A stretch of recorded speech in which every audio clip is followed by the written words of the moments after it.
네, 이재명 대표와 그 김혜경 여사에 대한 1심 판결 이후에 다양한 분석들이 나오고 있는데요.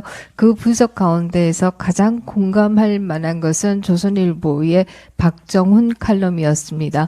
박정훈 칼럼에서는 이재명 대표의 유죄를 이끌어낸 것은 바로 이 경기도 7급 별정직인 조명현 씨 그리고 성남시의 공무원들과 같은 평범한 사람들의 양심과 상식에 따른 증언들이었다. 이렇게 얘기하고 있습니다. 그렇습니다. 한국 민주주의를 지킨 것은 바로 평범한 사람들의 상식과 양심이 아닌가 이런 생각을 하게 되고요. 이 보통 사람들이야말로 그들의 양심이야말로 한국 민주주의를 지키는 소금이다. 이런 생각을 다시 한번 하게 됩니다.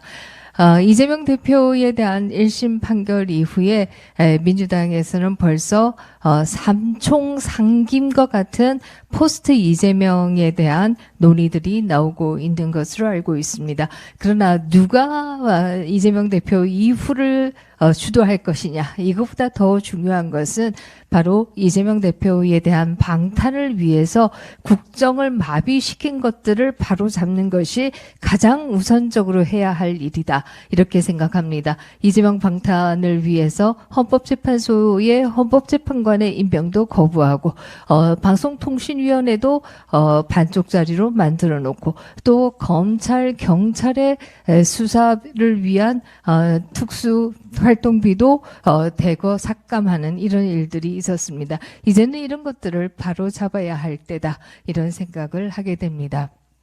또 다른 한편에 있어서 한동훈 대표가 말씀하신 너희는 더 나으냐라고 하는 이 잣대로 우리는 우리 국내힘 스스로를 돌아봐야 한다. 이런 생각을 하게 되고요.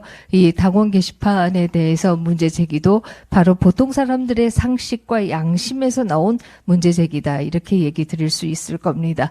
왜 특정 글들은 삭제가 되고 왜 특정 글들은 삭제가 되지 않는지, 왜 특정 글들은 언론에 대거 보도가 되고 왜 특정 글들은 그렇지 않은지, 언론과 당원 게시판이 같이 간 것은 아닌지 이런 것들에 대한 문제 제기가 계속되고 있습니다.